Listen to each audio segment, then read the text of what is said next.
E aí, pessoal, tudo bem com vocês? No vídeo de hoje eu quero falar um pouquinho a respeito da criminalização do comunismo que vem sendo defendida pelo MBL. O próprio Kim Kataguiri protocolou um projeto de lei nesse sentido para proibir o comunismo, para proibir o uso de determinados símbolos e, como vocês já devem imaginar, eu sou contra esse tipo de medida. Eu, na verdade, acho que esse tipo de discurso propagado pelo MBL hoje é um discurso muito nocivo e irresponsável, beleza? E eu quero argumentar aqui para vocês qual que é o meu problema com ele, porque é que eu sou contra esse negócio de querer criminalizar comunista, porque a história já demonstrou que isso não funciona e que geralmente isso vira pretexto para criminalizar e perseguir qualquer tipo de discurso que seja minimamente progressista ou que seja muitas vezes minimamente crítico ao governo que está vigente.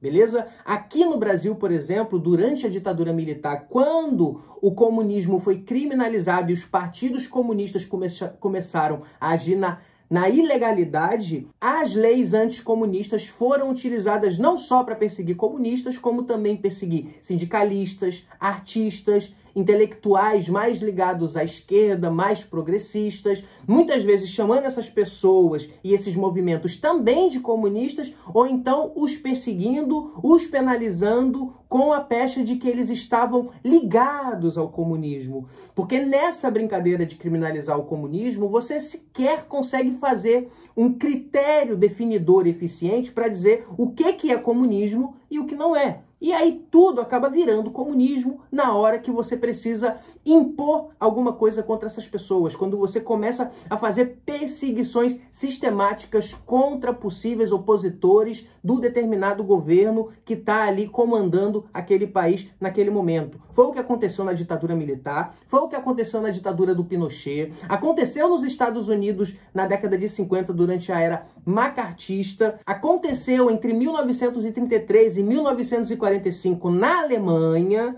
tá? Quando ela era governada por você sabe quem, que eu não vou dizer aqui porque eu não quero que o YouTube acabe com o meu alcance, beleza? O comunismo foi criminalizado na Alemanha e depois isso virou pretexto para perseguir todo mundo que era opositor ao governo, com a justificativa de que eram comunistas ou de que eram aliados dos comunistas. Outros lugares também onde o comunismo foi criminalizado e virou desculpa para perseguir opositor, tá? Hungria, Polônia, entre a década de 20 e 30 do século 20. As leis anticomunistas foram utilizadas para perseguir massivamente todo tipo de opositor, até gente conservadora que era crítica, que era oposição, acabou sendo perseguida também, porque é isso, uma vez que a lei está instaurada e ela é uma lei de cunho totalitário, ela vira justificativa para simplesmente cercear qualquer tipo de movimento que seja minimamente crítico. Por exemplo, para o bolsonarismo,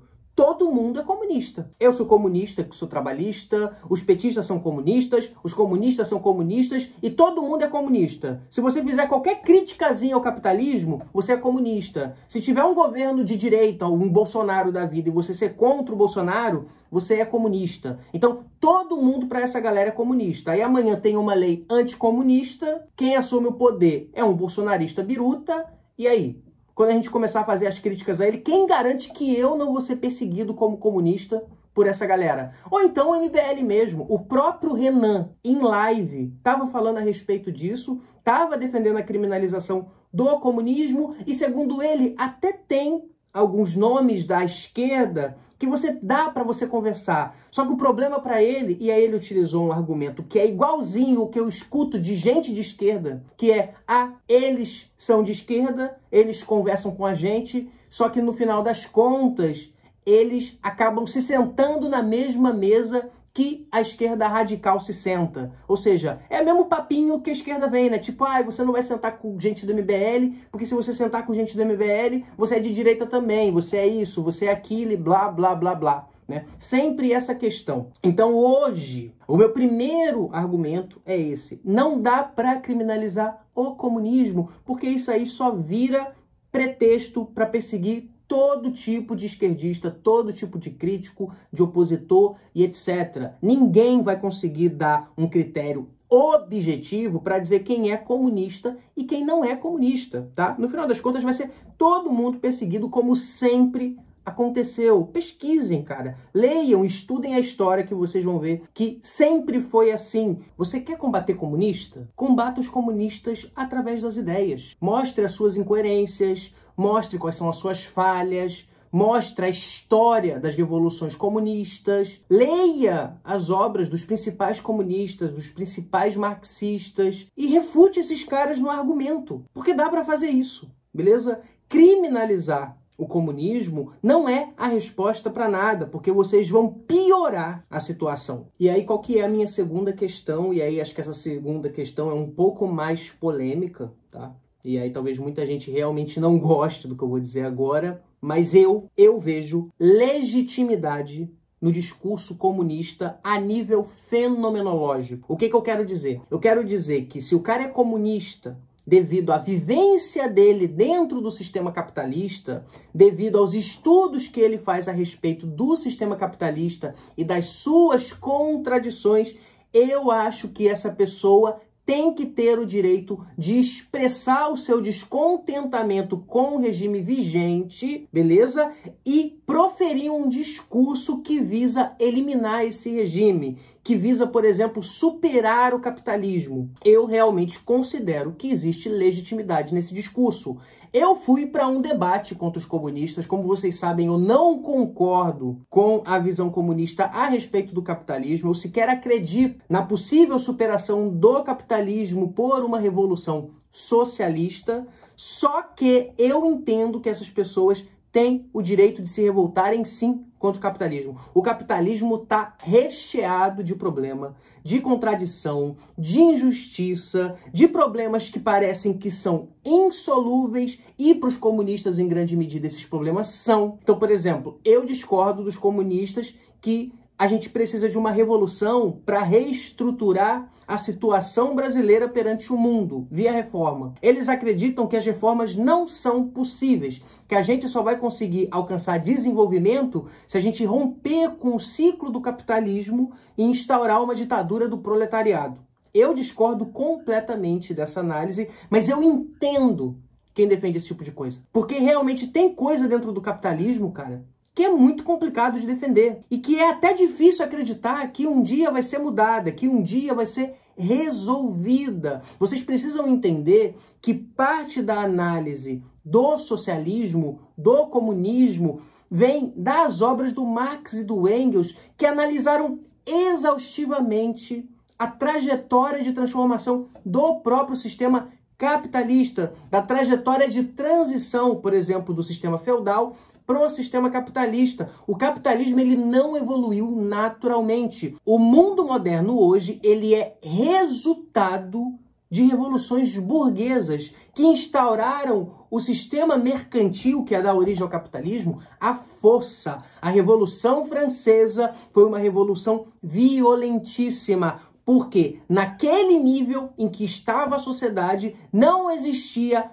formas de modificá-la que não fossem por meio de métodos radicais, revolucionários. A situação americana durante a sua revolução e durante a sua guerra de secessão foi muito parecida também. Haviam determinadas contradições que não eram resolvidas a partir do sistema que estava vigente naquele país. E o que os americanos fizeram? Foram para a luta. Mataram muita gente. Na Guerra de Secessão, cerca de 600 mil americanos foram mortos na guerra, porque foi uma guerra para acabar com a escravidão e industrializar os Estados Unidos, mudando radicalmente a estrutura econômica, social dos Estados Unidos. Quando Marx e Engels analisam, por exemplo, as revoluções da Inglaterra, a acumulação primitiva, a expropriação dos camponeses das suas terras. Tudo isso foi feito mediante violência, porque eram mudanças, e aí eu não estou entrando aqui no critério se as coisas ficaram melhores, se as coisas ficaram piores, se foi bonito, se foi feio. O que eu estou dizendo foi que, visto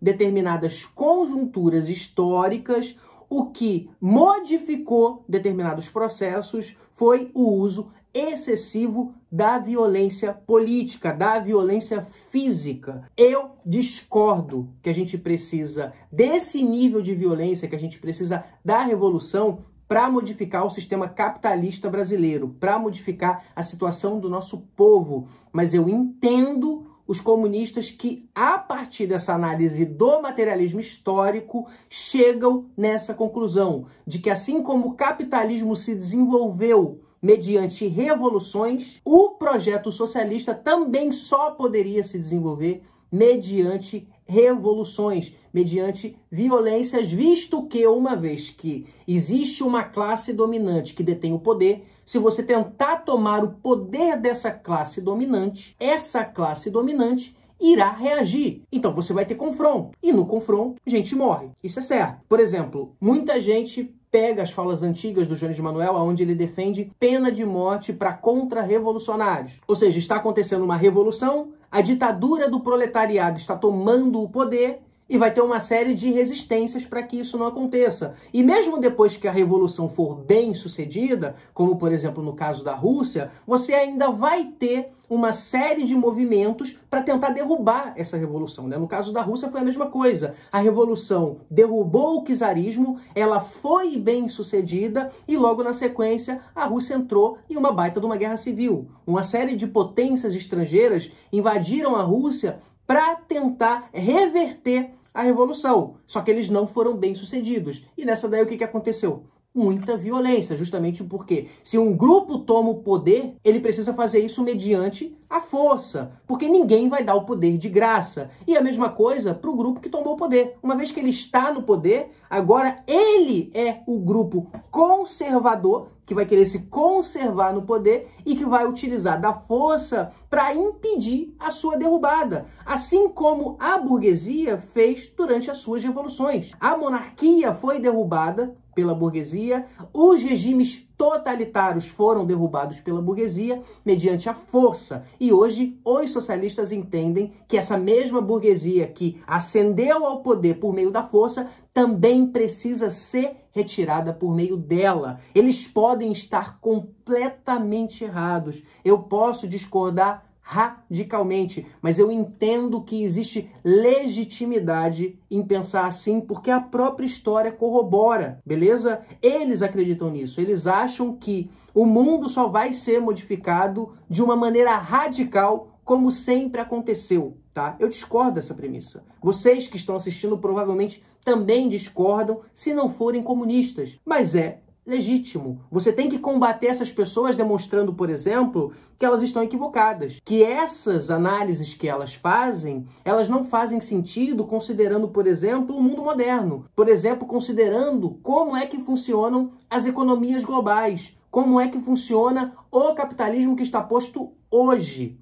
Tá? Existe uma série de incoerências no discurso comunista. Não é à toa que eu não sou. Mas vocês não podem pegar essa radicalidade do discurso para tentar proibi-lo. Porque eu entendo que essas pessoas têm o direito de fazê-lo. Lembrando que a gente volta ali para o meu primeiro argumento, né? Nessa de querer acabar com o direito dessas pessoas de fazer o discurso, provavelmente vai acabar respingando em quem não tem nada a ver com isso, em quem não defende esse tipo de coisa, porque é assim que funciona uma lei de cunho autoritário. Você começa perseguindo um e daqui a pouco você está perseguindo 30, beleza? Então, esses são os motivos pelo qual eu discordo. Certo? E aí entra aqui outra questão, pessoal minha como trabalhista, como reformista, que é: eu entendo que avanços no capitalismo geralmente são melhor impulsionados quando você tem também na brecha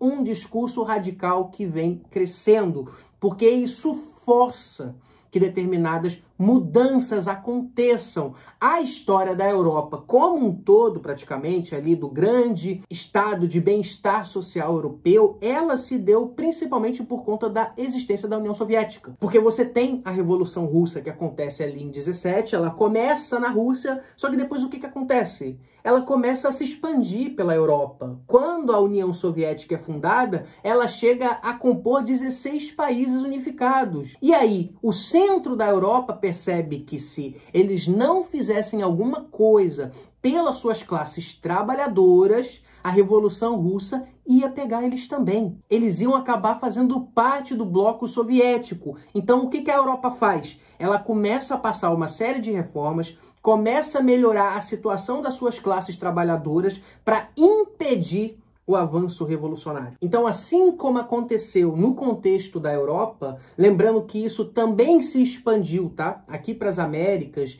pela Ásia e etc., eu entendo que hoje a gente precisa desse discurso mais radical de crítica excessiva ao capitalismo para fazer com que determinadas mudanças aconteçam. E aí, quando eu estou falando de mudança, eu estou falando de mudanças que sejam positivas para os trabalhadores, que sejam positivas para a população. Então não é eficiente do ponto de vista de reformulação estrutural do capitalismo que o discurso radical seja proibido, porque aí você perde uma parte poderosíssima de crítica ao próprio sistema capitalista. Vai pegar as obras de Marx e de Engels. Cara, Marx e Engels, eles não eram teóricos do socialismo. Marx e Engels eram teóricos do capitalismo. Marx tem a sua obra fundamental que se chama O Capital, que está dividida em 3 volumes, que é a sua obra-prima, onde ele trata de maneira crítica, exaustivamente, do capitalismo. É uma crítica à economia política que estava posta no século XIX. Então percebam que se você criminaliza uma ideologia inteira por conta de determinados expoentes dela que fazem algum tipo de discurso problemático, você acaba atacando e gerando uma série de problemas que não eram necessários, tá? Até porque hoje, numa democracia liberal como a nossa, já existem mecanismos institucionais que prevêem punição para determinados crimes de ódio, por exemplo. Basta você ir lá e denunciar. Você pode processar o cara, principalmente se esse discurso de ódio foi específico contra alguém ou se foi específico contra um grupo. Você pode denunciar. Hoje a democracia que a gente vive, com todos os seus problemas, não sou nenhum grande defensor do nosso regime democrático, sou mais crítico do que defensor dele, mas com todos esses problemas, a nossa democracia hoje, ela já tem determinados aparatos que podem resolver isso. Do mesmo jeito que eu não defendo criminalizar bolsonarista que pede golpe militar. Quando os bolsonaristas foram para frente do quartel para ficar pedindo golpe porque não aceitavam os resultados da eleição, apesar de eu achar uma idiotice, apesar de eu discordar completamente deles, eu nunca defendi que isso deveria ser crime. Eles estavam no direito deles, eles poderiam estar errados, mas eles tinham o direito deles, enquanto não estivessem cometendo nenhum crime, né? Aí depois de ficar na frente do quartel, eles acharam que era bom ir lá destruir o Congresso todo e deu no que deu, beleza? A mesma coisa que aconteceria, por exemplo, com os comunistas. Eles defender, o fim da democracia burguesa, vamos acabar com o capitalismo, vamos fazer a revolução e etc. Cara, para mim não tem problema. Mas se amanhã eles tentarem um processo revolucionário, eles vão ter que lidar com os mecanismos da lei, porque com certeza eles serão impedidos, né? Haverá essa tentativa de impedi-los e aí amanhã eles podem acabar como os bolsonaristas também, presos, sendo julgados pelo STF. Então eu entendo hoje que a democracia ela já tem os seus meios de atuar contra crimes, beleza? Se as pessoas cometerem determinados excessos no discurso e cometerem determinados excessos nos seus atos, eu defendo que essas pessoas podem arcar judicialmente com isso. Basta que vocês cheguem, processem elas e pronto. Agora, criminalizar uma ideologia inteira, meter uma espécie de lei nova de cunho autoritário, isso é inadmissível, porque como eu tô tentando demonstrar aqui, vocês vão gerar mais problemas do que resolver problema. E é claro, naturalmente, você que é de direita que está me assistindo, você pode achar muito absurdo que eu diga que existe essa legitimidade no discurso socialista. E aí é uma questão de entendimento, tá? Só que aí a gente tem que discutir isso na ideia e não na criminalização. Você pode considerar que é um discurso nocivo, assim como eu considero uma série de discursos nocivos, mas que nem por isso eu ando por aí pedindo para que esses discursos sejam criminalizados, beleza? Então eu espero que você tenha visto esse vídeo até o final. Me diga aqui nos comentários o que você pensa a respeito dessa discussão, o que você acha dos meus argumentos, por que você concorda, por que você discorda, e se você gostou do vídeo, deixa o teu like, compartilha e se ainda não está inscrito no canal, se inscreva porque eu tô aí no objetivo de chegar nos 10 mil seguidores, tá? Lembrando para vocês que recentemente o meu canal finalmente foi monetizado. Agora a gente tem aqui a opção dos membros. Então, se você tiver interesse em colaborar com o meu canal, considere participar do clube de membros, porque com certeza vai me ajudar muito e porque eu estou preparando também muita novidade para esse clube, beleza? Então eu espero que vocês fiquem bem. Tamo junto, pessoal, e até a próxima.